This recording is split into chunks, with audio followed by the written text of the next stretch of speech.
Hello, good day, everybody. Welcome to Sports Fanatic News. I'm Joe Boric, and this is going to be a short video on AV getting nominated for the Jack Adams, plus how we're going to fare in the round robin, I think, with our brilliant head coach. So I just wanted to lower that a bit.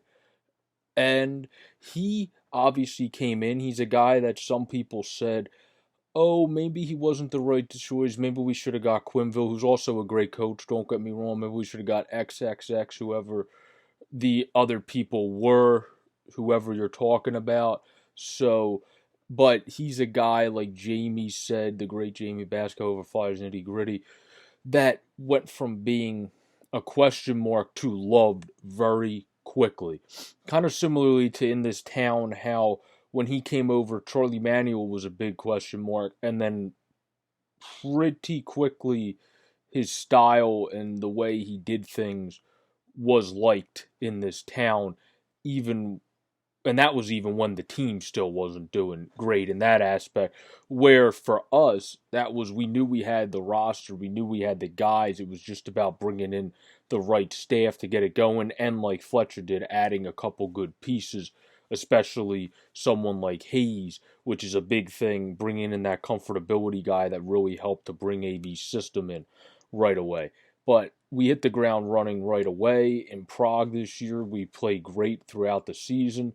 We didn't have many woes on the road, obviously, or and home, because you can't have woes if you finish your season with 89 points. I mean, we were 41, 21, and 7 on the year as the fourth team in the Eastern Conference once we went by points percentage, and we were right behind, and in general, but we were right behind the Capitals, and I personally believe we would have definitely surpassed them with the way that we were really riding momentum and the Capitals were playing just solid hockey when stuff stopped. But with that being said, AV 100% is a guy that deserves this consideration. He's up there with Bruce Cassidy, who's a great head coach, but really got put in there because his team won the President's Trophy. You probably could have argued that Brindamore, who again got Toronto to outplay their roster. The Islanders fizzled at the end. I think that's what hurt Barry Trotz. They weren't the best team coming into the layoff that we had for 3 months and some change now. So I think that really hurt his chances.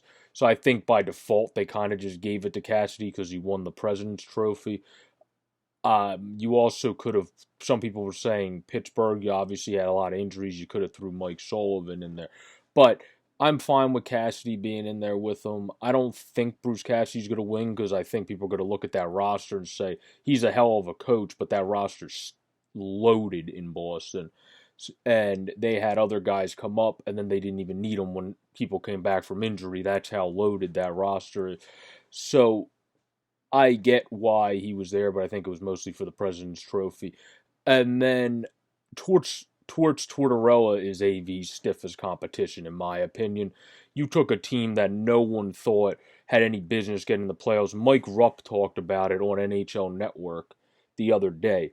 You went into the season not knowing if you had a starting goaltender because Corpy wasn't proven and Elvis Merzlikins sure as heck was not proven. Nobody even knew who the kid was really other than Blue Jackets fans before this season.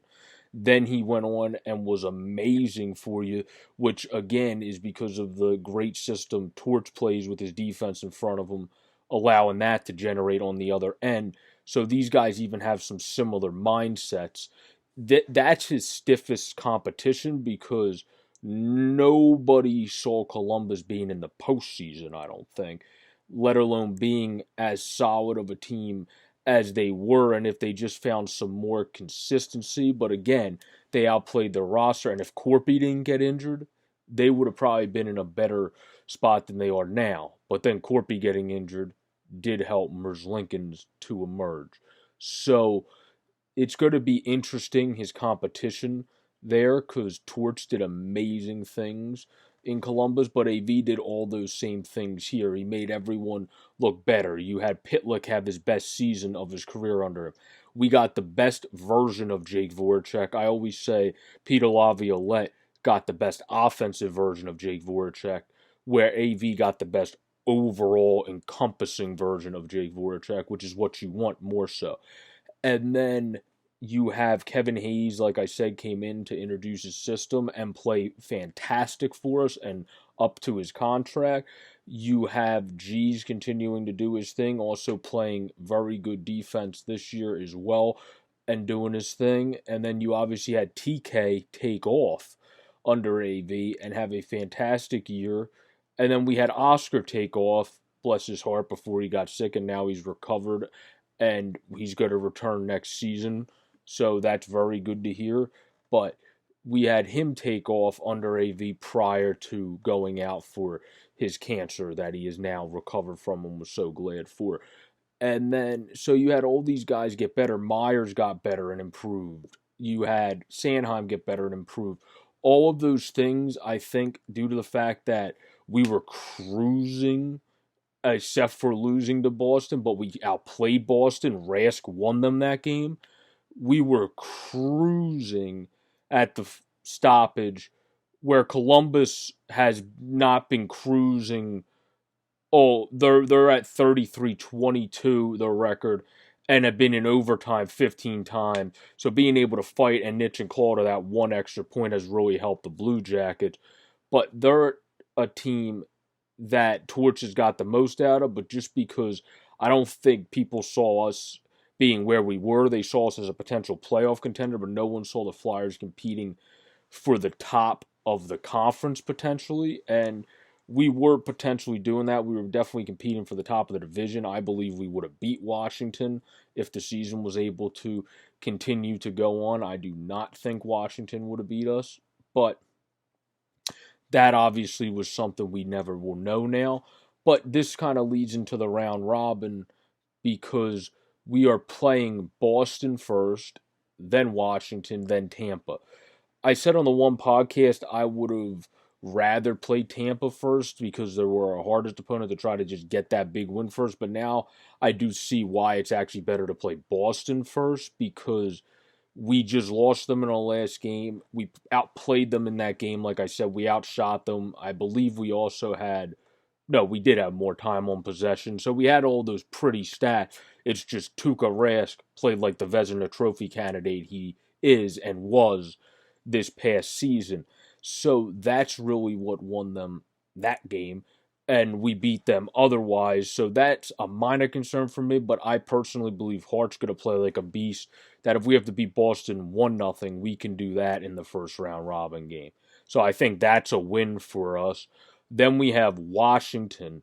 If they put in Holtby, believe it or not, I think that's actually a win for us over Samsonov, who's a great young goalie, because for some reason Holtby hasn't figured us out at all this year. He's struggling in general this year, but we really had his number this year.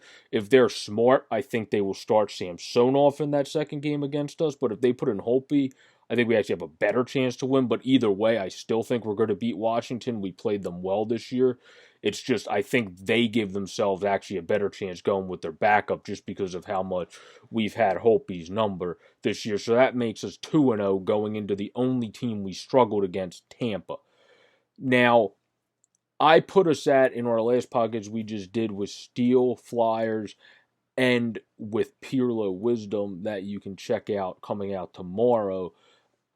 I put us at 2-1 because we're playing we're going to mix in different players and let guys play, like AV said, to get their feet under them, which is the right thing to do. And that might give us one loss, one game, because a guy that has not as much experience makes that one mistake.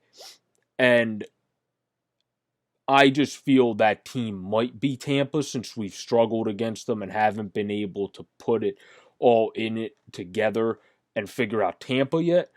But that's the way that mine played out. I think Tampa's going to be, again, the one Achilles heel loss we have. The good thing is I believe that going 2-1 in the round robin is going to still give us a lot of momentum, beating Boston, beating Washington. If we go 3-0, that's a hell of a lot of momentum. And I think we have a chance to do that. I just question if we put in some guys, which is again the right thing to do. But if you're putting in other guys, some inexperienced guys might just unfortunately make that one mistake. And because we already struggled against Tampa this year, it's a team that our whole team as a whole is trying to figure out. That might be a game that I would say if we go 2-0 to clinch 3-0 for the round robin, I would probably put in all of the top guys. And now thinking of that, if we do that, then I think we definitely can go 3-0. If we still keep it mixed in and have a bunch of the youngsters that we want to have in, and they're all great players, and I think they're all going to be phenomenal for this team. It's just in that amped up of a setting, they're probably more prone probability wise to make a mistake that could lead to the team like Tampa. We talked in the podcast with Steele and Pirlo, and even maybe Boston, that is probably not going to put in the youngsters because they already have a more set lineup. So that's that's kind of the way I look at it. I think at worst we're going 2-1, and at best we're going 3-0. So obviously that's very good for us. I think AV should win the Jack Adams because we were going to win the division in my eyes. We were rolling. Washington was a little inconsistent, so I think we would have won. I think he should win the Jack Adams, and I think Torch should definitely come in second because of what he did in CBJ. And I think it's going to be second by that much. Like it's going to be 1-2 votes that this is within how close this Jack Adams award's going to be. But this has been a quick video on AV and the Jack Adams as well as the round robin round. And I think the Flyers are going to go 2-1 at worst or 3-0 at best, which I think if we again go 2-0 and then decide let's really go for 3-0 and put in everybody at the top of their game, whoever's playing the best in those first two games, and don't still try to mix it in to get everyone's feet wet and all that, then we have a great chance of going 3-0. But since I think we're going to stay with the same mantra because we're treating this as a way to also get people ready for the actual playoffs, I think that's going to make us potentially go 2-1. And I would say if the other team we'd have a chance to lose to, if it's not Tampa, is probably Boston, because we played Boston great this year, but just from the way that Reyes stepped up, I could see maybe them winning 1-0 instead of us. And then I see us beating Washington, and then at that point, I think we would beat Tampa because I don't think the Flyers, the way this team persevered, in any shots going 1-2, because they played so good this year when it came to having to persevere past stuff as well. But this has been a quick video on the round robin and AV's potential to get the Jack Adams. Have a great day, everybody. Peace out.